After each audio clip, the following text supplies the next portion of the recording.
जय हिंद साथियों, मैं चंदा आपका स्वागत है A&S GKGS रिसर्च एकेडमी में। तो जैसा कि आपको पिछले वीडियो के माध्यम से पता होगा, इस चैनल पर क्लास 8 के NCERT हिस्ट्री का चैप्टर नंबर 1 से लेकर चैप्टर नंबर 7 तक को कवर कराया गया है। तो चलिए आज हम चैप्टर नंबर 8 को देखेंगे। वो आज का चैप्टर है महिलाएं, जाति एवं सुधार। यानी क्या है तो महिलाएं, यानी कहे तो आज से 200 वर्ष पहले की बात कर रहा है। महिलाएं, उसके उसके बाद उसके जाति में किस तरह से सुधार आए हैं, इसके बारे में हम जानेंगे। यानी पहले जो था, महिलाएं के साथ मतलब अत्याचार होता था समाज में। हीनता की भावना से महिलाओं को देखा जाता था। कहे तो स्त्री को पुरुष के समान मतलब शिक्षाएं नहीं दी जाती थी। उसके बाद थोड़ा थोड़ा इसमें सुधार हुई थी। इसके बारे में हम आज जानेंगे। तो चलिए हम पहले आज के चैप्टर के कहानी की ओर चलते हैं, इसके बारे में जानते हैं। उसके बाद आज के टॉपिक को कवर करेंगे। तो जैसा कि आपको बता दे, आज ही हम जो मध्य वर्गीय परिवार के जो लोग होते हैं उनको देखते हैं, जो समाज में कहे तो एकता की भावना होती है, यानी कहे तो हीनता की भावना नहीं होती है, यानी भेदभाव नहीं होती है। जैसे में बात करेंगे, स्त्री को पुरुष के समान पढ़ने की मतलब आजादी मिलती है। उसके बाद बात करेंगे, जो स्त्री होती है उसको मतलब पुरुष के समान समाज में मतलब नौकरी करने की मतलब छूट मिलती है। उसके बाद बात करेंगे, स्त्री को अपने अनुसार वर चुनने की इच्छाएं होती है तो वो कर सकता है। लेकिन उस समय यानी आज से 200 साल पहले की बात करेंगे, या हम पहले आज की बात करते हैं। यानी जो मध्य वर्गीय परिवार के लोग होते हैं उनको तो ये सब करने की आजादी होती है, लेकिन जो थोड़ा सा गरीब होते हैं उनको ये सब करने की मतलब आजादी नहीं होती है। उनको घर से निकलने नहीं दिया जाता है, उनको पढ़ने के लिए नहीं दिया जाता है, उनको अपने अनुसार वर चुनने की अनुमति नहीं दी जाती है। लेकिन आज से 200 साल पहले की बात करेंगे तो उस समय भी ऐसा ही था। यानी कहे तो स्त्रियों को स्कूल जाने की अनुमति नहीं थी, उनको समाज में एक साथ मतलब बैठने की अनुमति नहीं थी, उनको सार्वजनिक स्थानों से दूर रखा जाता था और भी विभिन्न कार्य किए जाते थे। और हाँ, समाज में ऐसे दो मतलब कहे तो समाज में दो भेदभाव थी, एक तो महिलाएं के साथ थी, एक जातियों के साथ थी। तो हम जानते हैं महिलाओं के साथ कौन कौन सा मतलब भेदभाव किया जाता था। उसके बाद जाति के बारे में जानेंगे। यानी क्या तो सिर्फ स्त्री और पुरुष में ही भेदभाव नहीं था, जातियों के आधार पर भी उस समय भेदभाव होते थे। तो इसके बारे में जानेंगे। तो चलिए हम जानते हैं पहले महिलाओं के बारे में। तो महिलाओं जो थी उसको सर्वप्रथम पहले कहे तो सती प्रथा, यानी सती प्रथा को झेलना पड़ता था। उसके बाद बात करेंगे, उस समय के जो पुरुषों थे, जैसे में हिंदू हो या मुस्लिम हो, उनको एक से अधिक पत्नियां रखने की मतलब आजादी थी। उसके बाद बात करेंगे ये विधवा विधवा जो विवाह था उसको उसका विरोध किया जाता था। उसके बाद जो बाल विवाह, यानी कहे तो बाल विवाह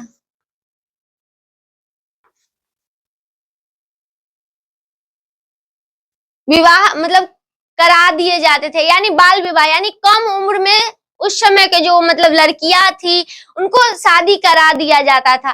तो इसको याद रखिएगा। और अब हम जाति की बात करेंगे, यानी स्त्री और पुरुष की तो मतलब बात कर लिए, समाज में जो भिन्नताएं थी इसके बारे में। अब हम जाति के बारे में बात करेंगे, यानी कहें तो जाति। तो जैसा कि आपको पिछले वीडियो में बताए थे, जो ब्राह्मण के द्वारा 4 वर्ण का विभाजन किया गया था, जिसमें हम बात करेंगे ब्राह्मण, उसके बाद बात करेंगे क्षत्रिय, उसके बाद बात करेंगे वैश्य, उसके बाद बात करेंगे शूद्र। तो जो उस समय के यानी जो आज से 200 साल पहले की बात कर रहा है, तो उसमें ब्राह्मण जो थे और जो क्षत्रिय थे वो अपने आप को उच्च कोटि के मतलब समझते थे। वही हम बात करेंगे ये वैश्य की, यानी वैश्य की बात करेंगे। तो ये व्यापार करने की इनको अनुमति थी और ये ब्राह्मण से थोड़ा सा नीचे कोटि के मतलब आते थे। और ये वैश्य की बात करेंगे तो ये ब्राह्मण से थोड़ा सा निम्न कोटि के आते थे। लेकिन हम शूद्र की बात करेंगे तो इसमें जो आते थे, जैसे में बुनकर, लोहार,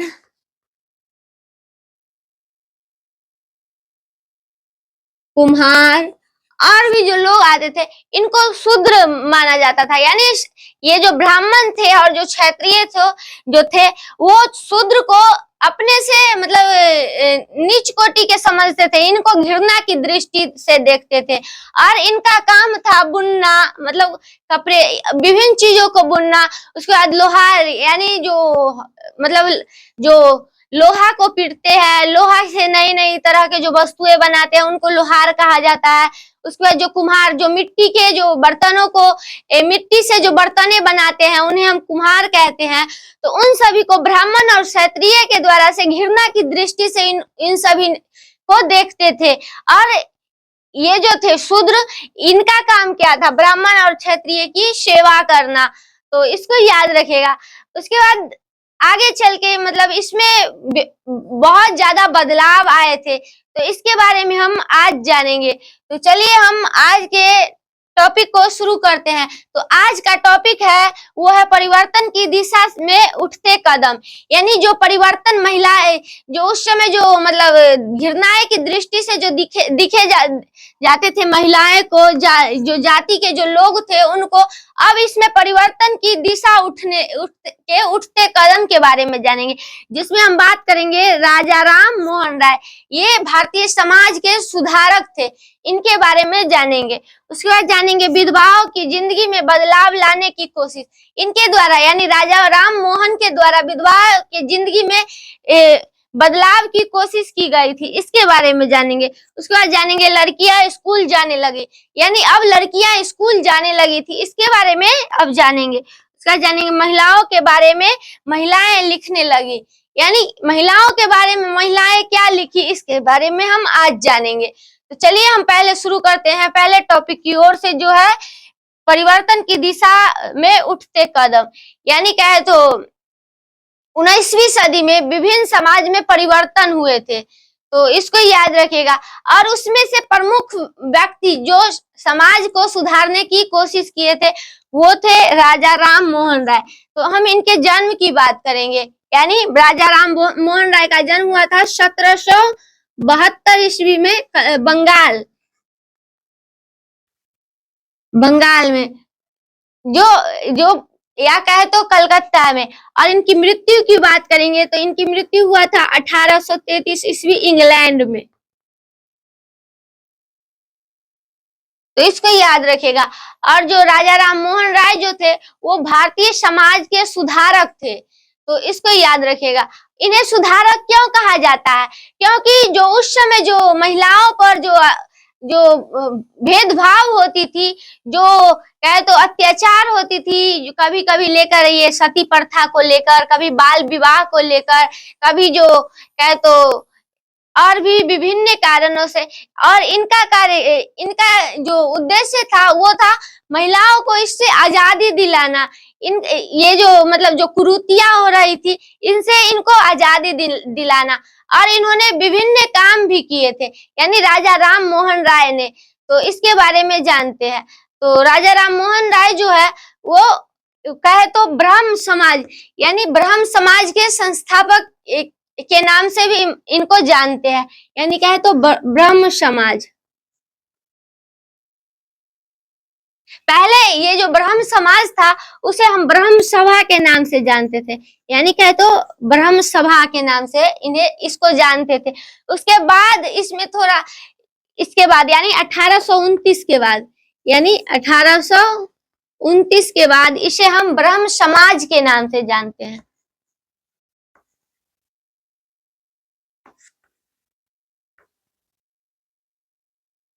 तो इसको याद रखिएगा। इनके द्वारा विभिन्न समाज में कार्य किए गए थे महिलाओं के प्रति, और इन्होंने महिलाओं के लिए मतलब कहे तो शिक्षाओं में भी बदलाव लाए थे। सती प्रथा का भी इनके द्वारा मतलब विरोध किया गया था, और इनको यानी सती प्रथा का अंत भी किया गया था। तो इसके बारे में जानेंगे। तो जो राजा राम मोहन राय जो थे, वो कहे तो पश्चिमी शिक्षा पर मतलब ज्यादा ये ध्यान देते थे, यानी कहे तो अंग्रेजी,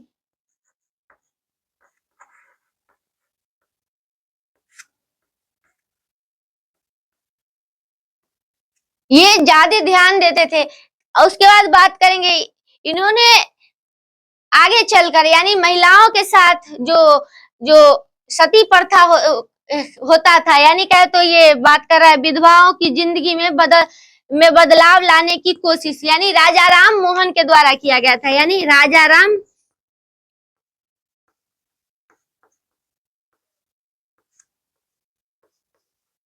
के द्वारा किया गया था। उस समय देखते थे यानी जो विधवा स्त्री थी जो समाज में, उनके साथ जो सती प्रथा यानी सती प्रथा, यानी इनको महिलाओं को उस समय जिंदा मतलब जला दिया जाता था। और इन सभी को देखकर यानी इन सभी समाज में इन सभी स्थितियों को देखकर राजा राम जो मोहन राय थे, उनको बहुत ही दुखी हुई थी, यानी दुखी हुए थे। उसके बाद इन्होंने इस पर यानी सती प्रथा का विरोध किया था, यानी सती प्रथा का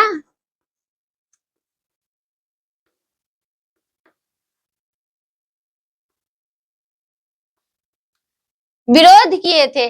और इन्होंने कहे तो प्राचीन ग्रंथों के हिसाब से सिद्ध किए थे कि जो ग्रंथ में ये महिलाओं को जिंदा जलाने की कोई प्रथा ही नहीं थी। इसके बारे में ये जो थे राजा राम मोहन राय, वो विभिन्न भाषाओं के ज्ञान को मतलब अपने अधीन रखते थे, यानी विभिन्न जो भाषाएं थे इनके पास मतलब प्राप्त था। जैसे में बात करेंगे हिंदी, उसके बाद बात करेंगे फारसी,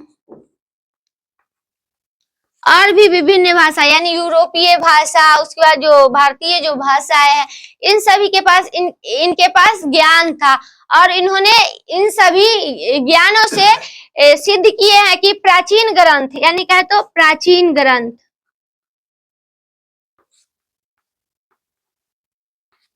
ग्रंथ में ऐसी कोई लिखा ही नहीं है जो महिलाओं को जिंदा जलाया जाए। तो इनका इन्होंने विरोध किया था। और 4 दिसंबर 1829 ईस्वी यानी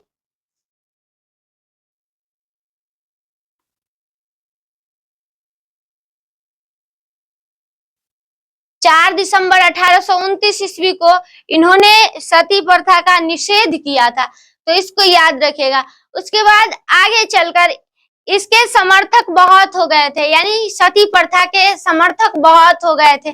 जैसे में बात करेंगे पूर्व में, यानी पूर्व में या पूर्व छोड़े, ये जो जैसे में बात करेंगे 1875 ईस्वी में,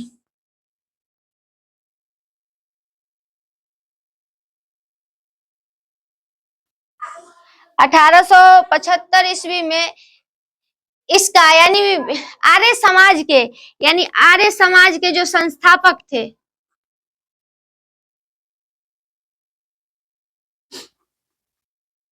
आर्य समाज के जो संस्थापक थे स्वामी विवेकानंद जी, उनके द्वारा भी ये सती प्रथा का समर्थन किया गया था। तो इसको याद रखेगा। और भी विभिन्न जो लोग थे उस समय के जो समाज में इनका मतलब समर्थन किया था। उसके बाद ब्रिटिश जो उस समय के जो ब्रिटिश थे उनके द्वारा भी इसका समर्थन किया गया था। तो इसको याद रखेगा। उसके चलिए हम आगे चलते हैं। जो है लड़कियां स्कूल जाने लगी, यानी अब इन सभी यानी सती प्रथा का जब अंत हो गया, उसके बाद जो बाल विवाह जब बंद हो गया, यानी बाल विवाह बंद हो गया, अब इनकी सीमा तय कर दी गई, यानी उनकी शादी की सीमा तय कर दी। यानी कहे तो 18 लड़कियां की उम्र और 21 मतलब लड़के की उम्र कर दी, और इससे कम उम्र में शादी करेंगे तो ये अपराध है इनके, तो ये सीमा तय कर दी गई थी, तो इसको याद रखिएगा।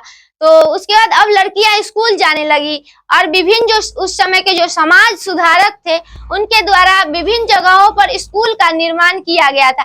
जैसे में बात करेंगे कलकत्ता में जो विद्यासागर एक थे, उनके द्वारा स्कूल का निर्माण किया गया था, यानी क्या तो विद्यासागर।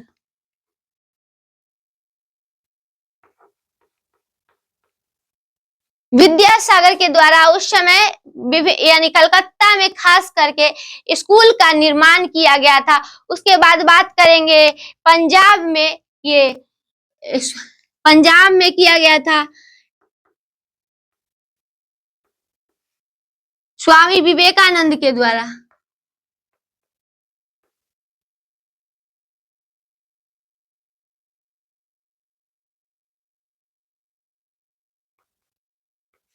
उसके बाद बात करेंगे महाराष्ट्र में, यानी क्या तो महाराष्ट्र में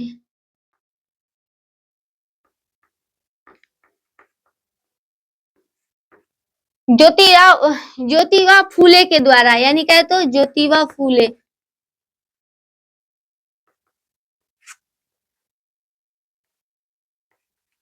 फूले के द्वारा मतलब विभिन्न क्षेत्रों में स्कूलों का निर्माण किया गया था। उसके बाद बात करेंगे कलकत्ता, ये पटना में, उसके बाद कलकत्ता में, यानी क्या तो पटना में,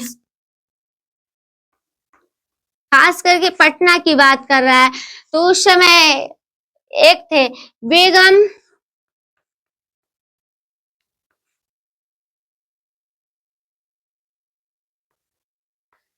हजरत रुकैया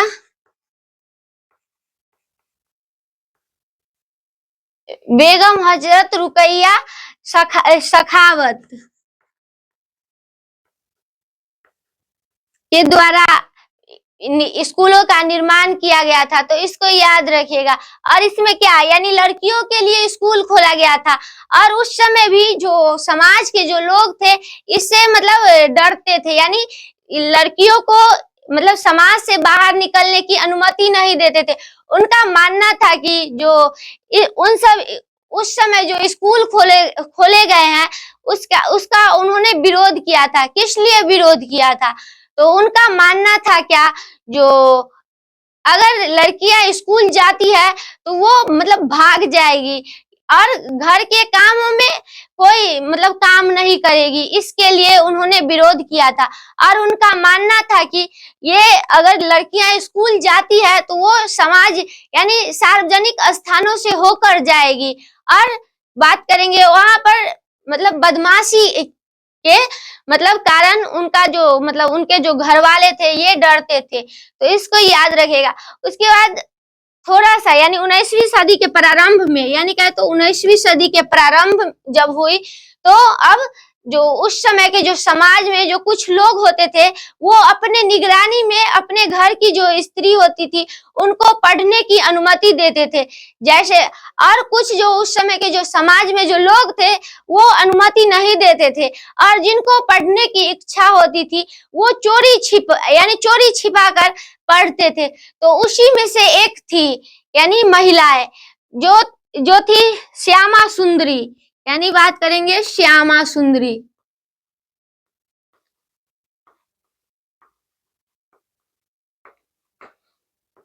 इन्होंने बात करेंगे डीए के लॉ पर पढ़ना प्रारंभ की थी, तो इसको याद रखिएगा।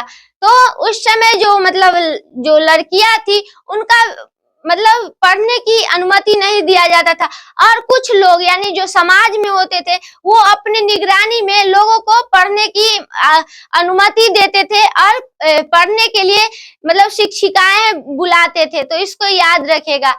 तो आगे हम देखते हैं जो है महिलाओं के बारे में, महिलाएं लिखने लगी, यानी जब थोड़ा सा घर घर जाकर जब मतलब पढ़ाई बढ़ा तो अब महिलाओं के बारे में महिलाएं सोचने लगी। अब महिलाएं भी मतलब स्कूल खोलने लगी, और उसकी मतलब बात करेंगे शिक्षिका बन गई, डॉक्टर बन गई, और भी विभिन्न मतलब पोस्ट पर चले गए थे। और समाज में जो मतलब लड़कियां के प्रति नेक नेक कार्य करने लगे थे। तो इसके बारे में हम जानते हैं। तो उस समय यानी कहे तो 20वीं सदी में, अब 20वीं सदी में आ गए। 20वीं सदी के प्रारंभ में मुस्लिम जो महिलाएं थी खास करके, उन्होंने विभिन्न जगहों पर मतलब स्कूलों का निर्माण कराया, यानी मुस्लिम महिला।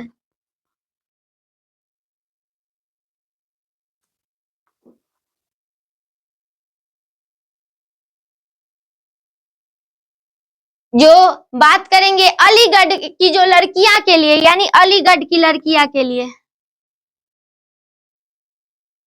भोपाल की मुस्लिम महिलाएं थी, यानी भोपाल की महिलाएं थी, भोपाल की मुस्लिम महिलाएं थी। और अलीगढ़ की लड़कियों के लिए, यानी कहे तो अलीगढ़ की लड़कियों के लिए इन्होंने स्कूल खोलना प्रारंभ किया। और उस समय अब समाज में थोड़ा सा विकास हो गया था और अब महिलाएं शिक्षिका बन गई, यानी कहे तो शिक्षिका। उसके बाद डॉक्टर बन गई। और भी विभिन्न जो मतलब समाज को सुधारने का यहाँ पर महिलाओं ने बहुत ही प्रयास किए थे, तो इसको याद रखिएगा। उसके बाद 20वीं सदी में ही अब महिलाओं ने मताधिकार, यानी वोट डालने का मतलब अधिकार मांगने लगी, यानी कहे तो वोट डालने का अधिकार।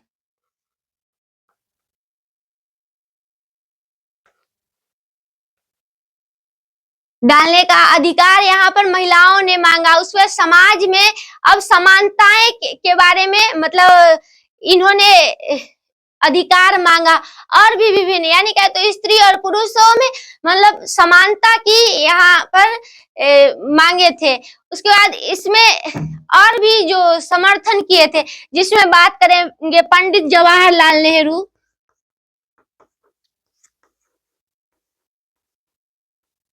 जवाहरलाल नेहरू के द्वारा इसमें समर्थन किया गया था। उसके बाद बात करेंगे सुभाष चंद्र जो बोस थे, उनके द्वारा अब इसमें समर्थन, यानी वोट डालने में समाज में समानता की भावनाओं के लिए यहाँ पर इन दोनों ने, यानी पंडित जवाहरलाल नेहरू और सुभाष चंद्र बोस के द्वारा यहाँ पर समर्थन किया गया था। तो इसको याद रखिएगा। तो आज के टॉपिक में इतना ही, फिर मिलेंगे अगले दिन अगले टॉपिक के साथ। धन्यवाद।